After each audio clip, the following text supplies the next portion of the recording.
Okay, I just finished this side and I smoothed it all out. And so now I check the bevel. So, for example, say if I had a break, I had to go in the other room, I forgot which side I did last. You want to make sure you're alternating side to side. You're not doing this one twice and this one once. You know what I mean? Do this side, then go to this side. How do you tell if you take a break and you forget if you don't write it down or anything? Well, feel for your bevel. My bevel is on that side, so that means I finished on this side, forcing the bevel to go that way or lean that way. And then I'll go to this side next. I've already gotten this side down. Both sides are where I want them to be. Then I will switch over to the 200 side grit. And I will perform basically the same moves that I did earlier, other than the fact that this time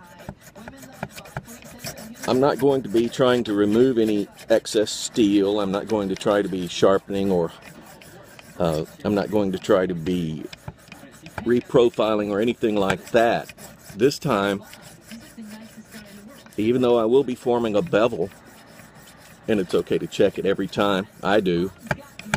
I don't have to. But this time, I'm going to be polishing. So that's what you need to have the mindset developed, that now I'm trying to get rid of the older scratches. And sometimes this is something I do that works for me. I spritz my stones a little bit with alcohol, rubbing alcohol. I found that takes care of the diamonds and the excess crust or grit, metal shavings, etc.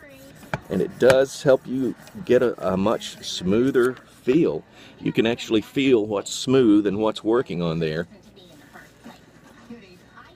And you'll feel it in your fingers. It's not something that you have to, you do develop it over years and years of sharpening practice and experience, don't get me wrong, but it's something that you will develop the feel with this particular unit. And now this time is when I always check my angle and see what it's looking like. I want to check my grit scratch pattern, and I use one of these. These are really nice.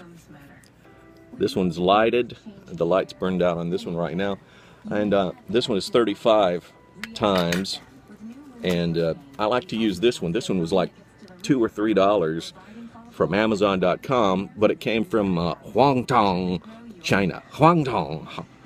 Oh, not Longdong, China. Guangdong. And it actually is pretty decent. It's considered a microscope, and you can use this to check it out like I do. So, and that looks really good. I thought that it would, and it does. What's really important is checking your tip. Make sure your tip is where you want it to be each and every time.